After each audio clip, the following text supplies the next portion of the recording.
आज हम पढ़ेंगे drugs for cough and bronchial asthma. तो उसमें जो पहला टॉपिक है वो आता है हमारा कफ। तो कफ चैप्टर में हम पढ़ेंगे कि कफ का इंट्रोडक्शन, कितने प्रकार का कफ होता है और इसके मैकेनिज्म ऑफ एक्शन क्या है और इसमें यूज़ होने वाले कौन कौन से ड्रग हैं। ठीक है ना। तो पहले कफ है क्या। कफ जो है एक प्रोटेक्टिव रिफ्लेक्स है जिसका पर्पज है to being expulsion of respiratory secretions and foreign particles. जिसका मेन मोटिव है, जिसका मेन पर्पज है कि जो फॉरेन पार्टिकल्स अंदर गए हैं वो रेस्पिरेटरी सिक्रीशन के साथ साथ बाहर आ जाए। ठीक है। एक्सपेल आउट मतलब बाहर हो जाए।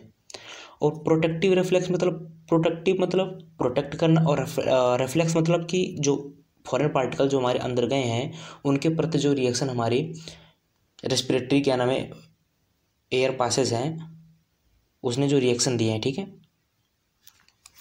अब आते हैं ये होते क्यों हैं। क्योंकि जो मैकेनो रिसेप्टर्स और कीमो रिसेप्टर्स होते हैं थ्रोट और रेस्पिरेटरी पाथ में, रेस्पिरेटरी पाथ और थ्रोट में हमारे जो मैकेनो रिसेप्टर्स और कीमो रिसेप्टर्स होते हैं उनकी स्टिमुलेशन होने की वजह से होते हैं। और या जैसे स्ट्रेस रिसेप्टर भी होते हैं जो कि हमारे लंग्स में होते हैं।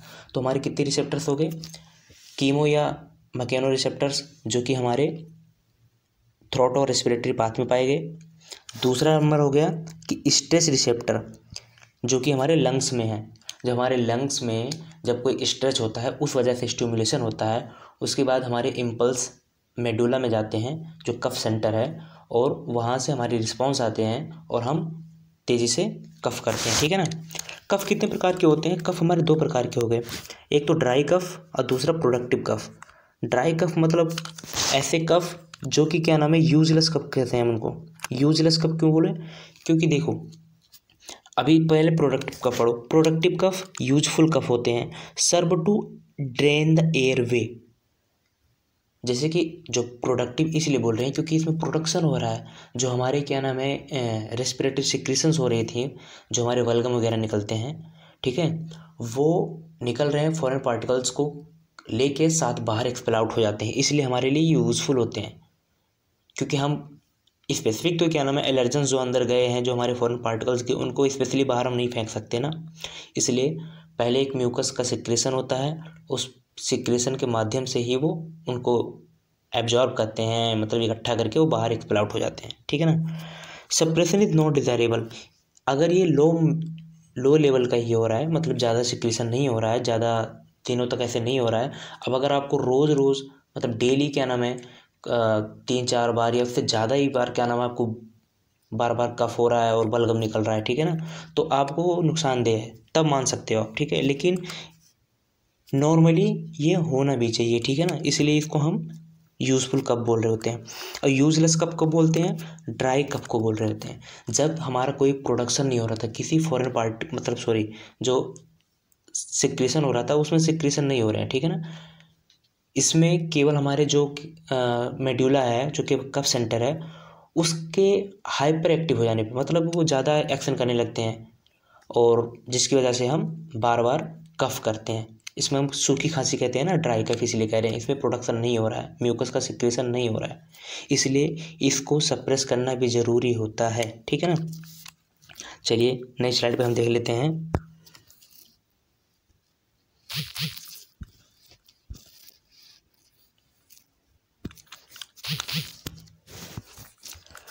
अब आते हैं मैकेनिज्म ऑफ एक्शन ऑफ कफ। जैसे कि कफ होता कैसे हो रहा है, देखो स्टिमुलेशन ऑफ मैकेनो और कीमो रिसेप्टर्स। जैसे कि हमारे कोई फॉरेन पार्टिकल्स आए उसका स्टिमुलेशन कर दिए, जो कीमो रिसेप्टर्स और मैकेनो रिसेप्टर्स थे वहाँ पे बाइंड करके उसे स्टिमुलेट कर दिए।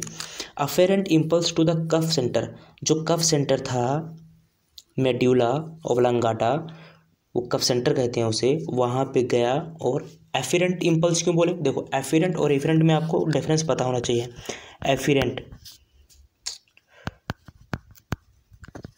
एफिरेंट मतलब आना। ठीक है। आप ब्रेन है, ब्रेन को सेंटर रख लेना।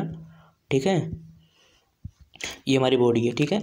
ब्रेन को हमारा मेन सेंटर रख लेना, तो आना, ब्रेन में आना उसे एफिरेंट बोलते हैं, और ब्रेन से जो इम्पल्स बॉडी में गई उसे हम इफिरेंट बोलते हैं। ठीक है ना। जो बॉडी में इम्पल्स गई एग्जिट, ठीक है, ब्रेन से तो एग्जिट हुई उसे इफिरेंट इम्पल्स, और जो आई, ब्रेन में आई, उसे एफिरेंट, ठीक है ना, ओके। उसके बाद जो एफिरेंट इम्पल्स मेडुला में गए, मेडुला ने क्या किया, उसे इफेरेंट इम्पल्स के माध्यम से जो डायफ्राम, इंटरकोस्टल क्या नाम है, मसल्स एंड लंग्स में जो रिसेप्टर्स होते थे उनको एक्टिवेट कर देते हैं, ठीक है ना, इस तरफ उनको रिस्पॉन्स देते हैं, जिसकी वजह से कॉन्ट्रैक्शन बढ़ जाता है वहाँ का, और नॉइजी एक्सप्रेशन हम करते हैं, कफ, हम नॉइजी कफ करते हैं, ठीक है ना। ये main of mechanism of action total था, ठीक है। ये कैसे हमारे कफ करते हैं, पहले फॉरेन पार्टिकल्स आए, फॉरेन पार्टिकल्स या एलर्जेंस जो थे वो हमारे कीमो रिसेप्टर्स या मैकेनो रिसेप्टर्स पे बाइंड करते हैं। बाइंड करने के बाद हमारा जो एफिरेंट इम्पल्स था वो, जिसे हम सेंसरी इम्पल्स भी बोलते हैं, हमारी क्या नाम है, मेडुला ओब्लांगाटा पे गए, ठीक है, कफ सेंटर जिसको कहते हैं, वहाँ पे दोबारा से मेडुला ओब्लांगाटा इनको रिस्पॉन्स देता है मोटर इम्पल्स के माध्यम से हमारे इंटरकोस्टल मसल्स पे या डायफ्राम पे आते हैं, और उसके बाद वहाँ पर रिस्पॉन्स करते हैं, जिसकी वजह से हम नॉइजी क्या नाम है, एक्सप्रेशन करते हैं, ठीक है ना। तो ये हमारे प्रोसेस थे mechanism of action of cough, okay. अब आपको हम बताएंगे कि drug use for the cough, कौन कौन से ऐसे ड्रग हैं जो कफ में यूज़ किए जाते हैं, कौन कौन से कौन कौन से ड्रग हैं जो कफ में यूज़ किए जाते हैं। तो उसमें आ गए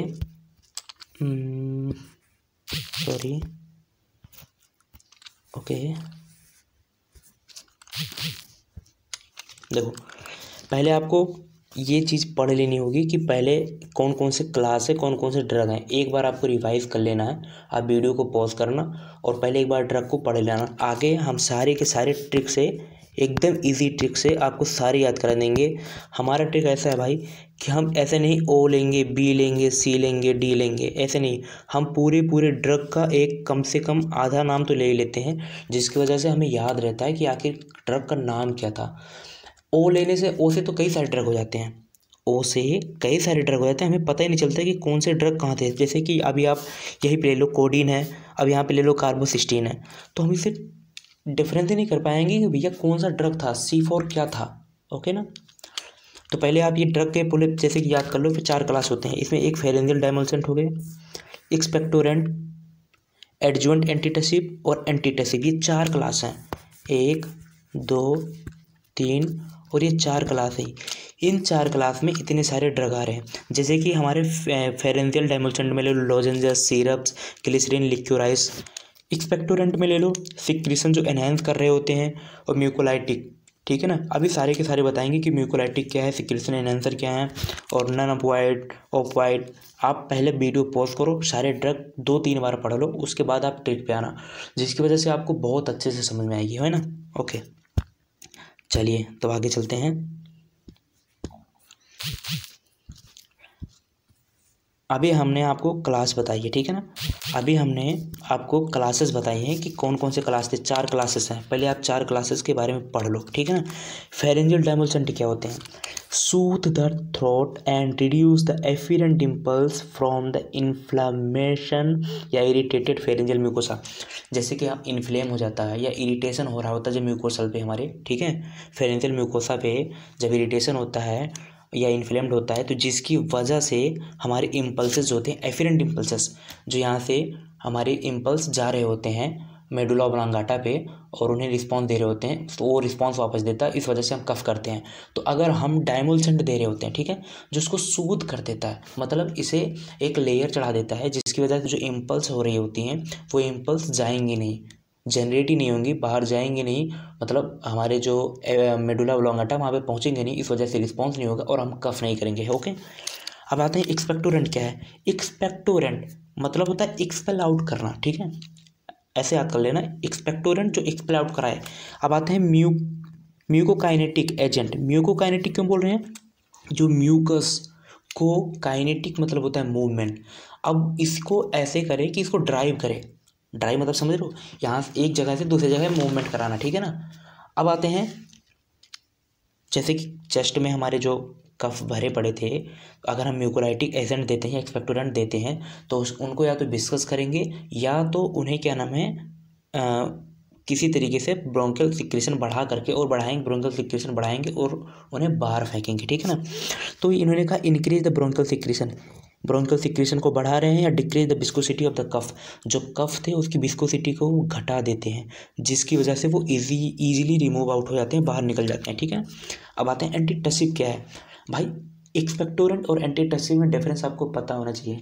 एक्सपेक्टोरेंट का क्या मतलब होता है, मैंने बताया एक्सपेल आउट कराना, ठीक है। म्यूकोकाइनेटिक एजेंट भी बोलते हैं इसीलिए इनको, ठीक है ना, जो म्यूकस को काइनेटिक कर रहे होते हैं, मतलब मूवमेंट करा रहे होते हैं, ठीक है ना। अब आते हैं एंटीटसिव क्या है। Tussive drug that suppress the coughing, जो कफिंग को सप्रेस कर रहे हो। अभी ये म्यूकस का सिक्रेशन ना तो बढ़ा रहे हैं और ना ही ये जो हमारे कफ थे उसके क्या नाम विस्कोसिटी को घटा रहे हैं। इनका मेन मोटिव है जो हमारे कफ सेंटर है मेडुला ऑब्लांगाटा उनको सप्रेस करना, ओके। जो ब्रेन में कफ सेंटर उसको सप्रेस कर देते हैं, तो वही चीज़ हो गया। Antitussive are the drug that suppress the coughing possibly by reducing the activity of the cough centre in the brain. Brain में जो कफ सेंटर है मेडुला ऑब्लांगाटा उसी को ये सप्रेस कर देते हैं, उसकी एक्टिविटी को घटा देते हैं, ठीक है ना। Use to relieve dry cough, इसीलिए अब देखो क्यों बोला ड्राई कफ में यूज किए जाते हैं, क्योंकि इसमें तो म्यूकस का सिक्रेशन हो नहीं रहा, मतलब जो हमारे मेडुला ऑब्लांगाटा जो कफ सेंटर है वही प्रोड्यूस कर रहे थे, क्या नाम है, कफिंग करा रहे होते हैं, लेकिन वहाँ पे हमारी म्यूकस का सिक्रेशन नहीं करा रहे हैं, बस केवल कफिंग करा रहे हैं, मतलब बार बार हम खांसते रहते हैं, ठीक है ना। बलगम वगैरह कुछ नहीं लिखा था, बस सूखी खांसी आती रहती है, इसलिए हम जो हमारे ब्रेन में सेंटर है उसे हम सप्रेस कर देते हैं, इस वजह से कफिंग बंद हो जाती है, ओके। और चौथी क्लास आ गई एंटी हिस्टामाइन, ठीक है, एंटी हिस्टामाइंस। अब एंटी हिस्टामाइंस क्या होते हैं, जैसे कि आपने पढ़ा होगा हिस्टामाइन क्या होते हैं। मास्ट सेल में क्या नाम है ये ग्रेन्यूल्स पड़े रहते हैं और यहाँ से जो इनसे जो क्या नाम है निकलते हैं मास्ट सेल से हिस्टामाइन, उसके बाद ही इन्फ्लेमेशन कोज करते हैं, इरिटेशन कराते हैं, जिसकी वजह से क्या नाम है हम कफिंग करते हैं, ठीक है। तो इन्होंने कहा they afford the relief of cough due to their sedative and anticholinergic action but lack selectivity for the cough centre. इतना मत समझिएगा, आप इतना समझो कि एंटी हिस्टामाइंस होते क्या हैं। हिस्टामाइंस जो कि आगे जाके हमारे क्या नाम है जैसे कि जो एलर्जेंस वगैरह छोड़ते हैं, ये जो टॉक्सिन्स निकालते हैं, ये जाके क्या करते हैं मास्ट सेल से जैसे निकले ये, उसके बाद रिसेप्टर बाइंड करते हैं, जिसकी वजह से इचिंग कराते हैं। और जब इचिंग होगी, इरिटेशन होगी, तो वहाँ पे क्या होगा, सेंटर यहाँ से इम्पल्स जनरेट होगी और हमारे कफ सेंटर पे जाएगी, जिसकी वजह से हमारी क्या होंगे, कफिंग स्टार्ट हो जाएगी।